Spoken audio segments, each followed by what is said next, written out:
What is going on, guys? Welcome back to another Detroit Lions video. Now, week one is in the books. It sucks that the Detroit Lions lost, but at this point, there's nothing we can do about it. So, we're going to start moving on to week two and talk about what, this week two matchup as the Detroit Lions traveled to Green Bay to take on the Green Bay Packers.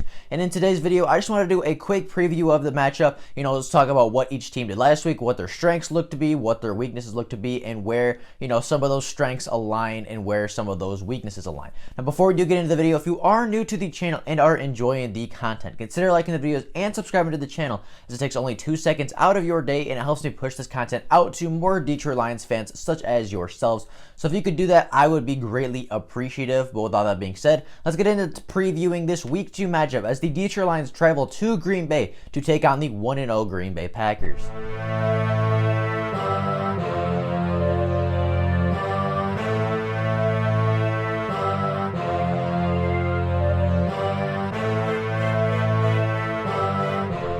Now, obviously, all Detroit fans know that the Detroit Lions lost a heartbreaker on Sunday, 27-23 after playing the Chicago Bears, and the Green Bay Packers won their game last Sunday as they defeated the Minnesota Vikings 43-34. Now, even though one team lost and one team won their game on Sunday, both teams showed a lot of strengths and both teams showed a lot of struggle and showed some weaknesses throughout both games.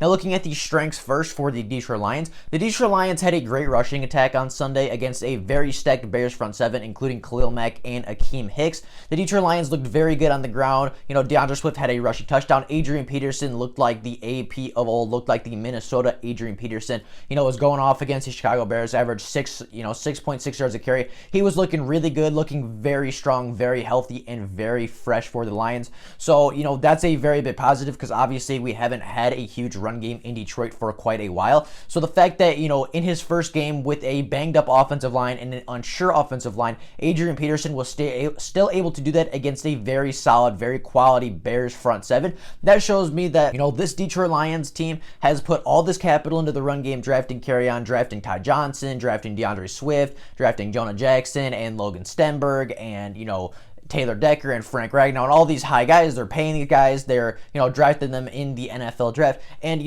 at this point, the talent is there. The talent is there to run the football. We have a good running back group. We have a great offensive line who played very well, which I will talk about in a minute. We have, all the talent in the run game we need to succeed and have a top running offense. We just need to use it more in week 2. And if we can use the running game a lot in week 2, if we can rely on it, use it to drain the clock, and, especially if our defense is playing subpar like it was at the end of last week's game, keeping the offense on the field and draining the clock with that dominant run game is going to be a huge factor if the Detroit Lions want to win this game in week 2. Now, I obviously just mentioned the offensive line for the Detroit Lions. They played phenomenally on Sunday. Again, the Bears have a great front seven with Khalil Mack, Akeem Hicks, Roquan Smith is very good. They have a very solid front seven, probably a top 5 unit in the NFL. And the Detroit Lions offensive line, I'm not going to say manhandled them, but they played very well, and I would say that our offensive line won that matchup for the most part. They only gave up 1 sack, and this was without our starting right tackle, keep in mind. But our offensive line only gave up 1 sack on a very poor play call, very poor play design. Still gave up a sack. I'm not saying that sack didn't count or anything, but for the most part, our offensive line kept Matthew Stafford pretty clean, and there were some pressures on Matthew Stafford, but a lot of that came off the backup right tackle. So if Big V is back, I would expect some of those woes to go away as well. And the offensive line as a whole opened up a lot of really good holes in the run game, didn't, allow a lot of pressure on Matthew Stafford outside the backup right tackle. Taylor Decker played really well, Frank Ragnow played really well, Jonah Jackson played phenomenally for a 3rd-round rookie. Even Joe Dahl was blowing some guys off the ball. I saw a couple plays where Joe Dahl just absolutely stonewalled Akeem Hicks, put him on the ground and opened up a huge hole for Adrian Peterson. So our offensive line played very well on Sunday, and I think that combined with our running back talent is going to be a huge factor if the Detroit Lions want to be a successful team this year, especially, as I said, if the defense is going to play poorly, if the defense is going to give up these leads and not going to play in the 4th quarter, then we have to be able to drain the clock on offense. We have to be able to have long, lengthy drives that tire out their defense, that drain out the clock and ends in touchdowns, so that, our offense obviously scores and their offense doesn't have as many opportunities to get the football in the end zone. Now, some other takeaways from the Detroit Lions that I thought were strengths, or at least not weaknesses. I thought Stafford played fairly well on Sunday. Obviously didn't play perfect, threw an interception, had a couple bad overthrows, but for the most part, I thought Stafford looked confident. He kind of struggled early in the game, but, started to figure out the Bears defense as the game went on. And I thought Stafford had a pretty good game, should have had the game-winning touchdown. He threw it, threw a very catchable, pretty, not perfect, but a very catchable, very good football at the end of the game that should have been caught by DeAndre Swift. He threw a touchdown to TJ Hockenson. He had a couple deep balls, had a couple nice throws. Nothing crazy. He wasn't necessarily the Stafford of 2019, but, it's week 1. There is some rust still left, and, I expect him to be better in week 2 against a significantly worse Green Bay Packers defense. The receivers looked okay without Kenny Golladay. Some of them struggled, like Quintez Cephus was targeted 10 times and only had 3 catches.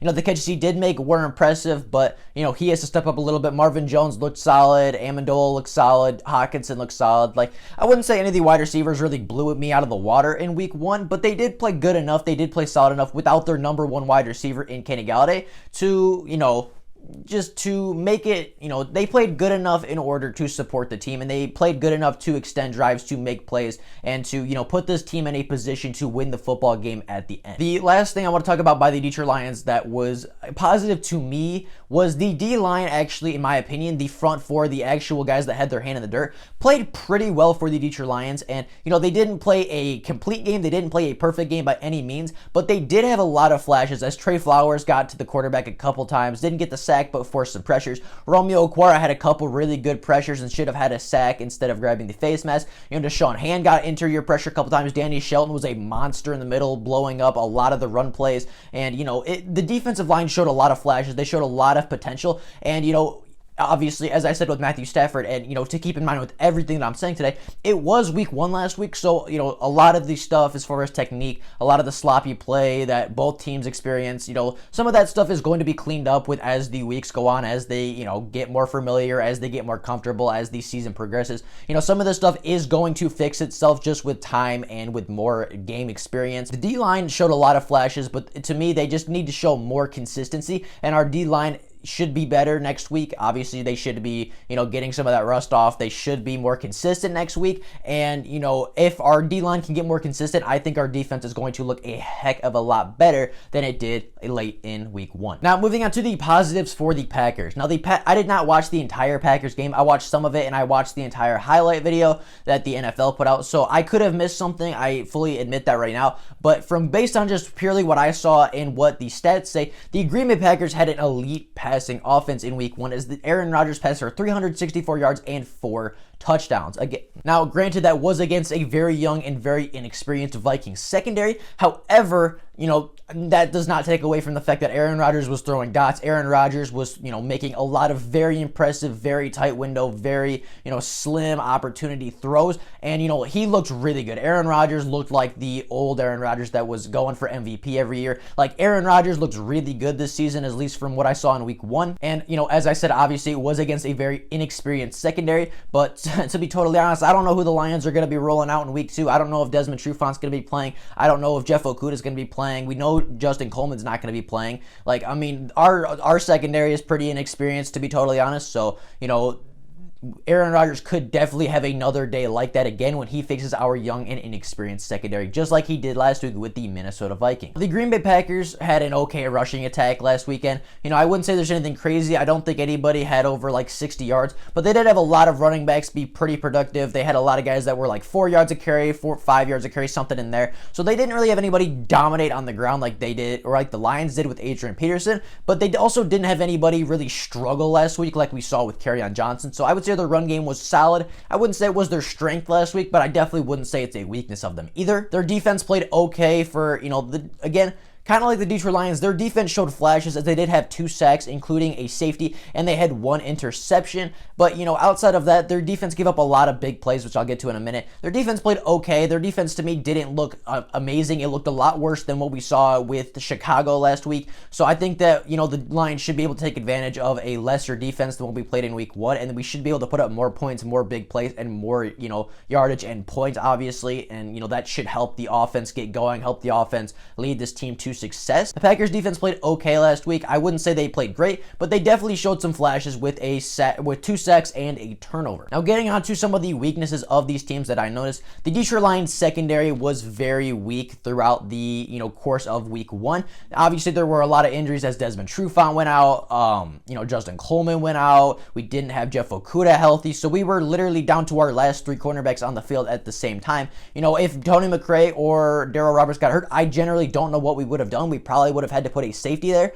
because we were actually out of cornerbacks. Like, those were our last 3 cornerbacks. Amani, Darryl Roberts, and Tony McRae were our last 3 cornerbacks on the roster that were healthy in week 1. So the injury concerns there are obviously concerning. The coverage, even when Desmond Trufant and Justin Coleman were in there, there were plays where the coverage was a little, questionable at times.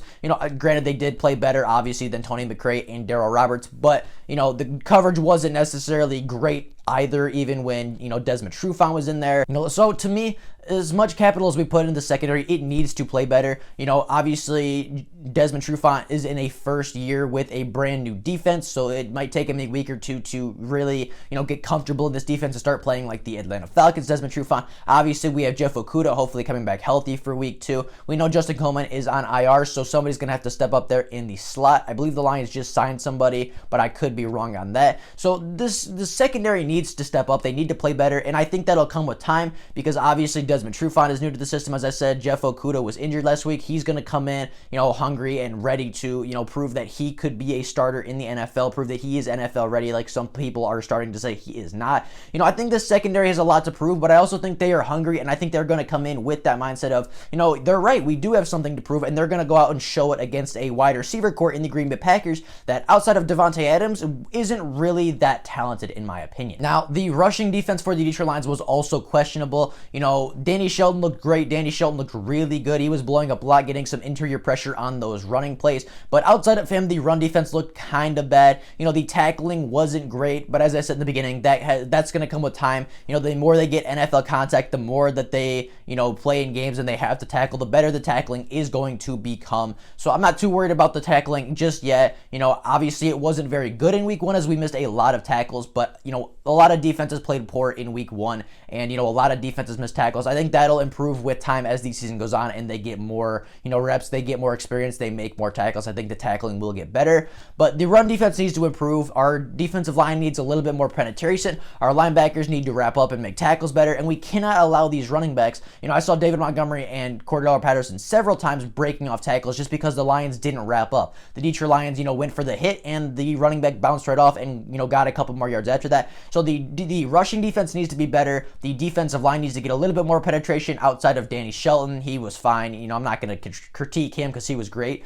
But, outside of him, our defensive line needs a little bit more interior pressure on those run plays. And our linebackers and our safeties need to wrap up a little bit sooner and a little bit cleaner so that these running backs don't have an opportunity to bounce off and go make a play after contact. Now, moving on to the Green Bay Packers flaws and their weaknesses. The rushing defense for the Green Bay Packers was actually very weak in week 1. And as I said, that could come with time.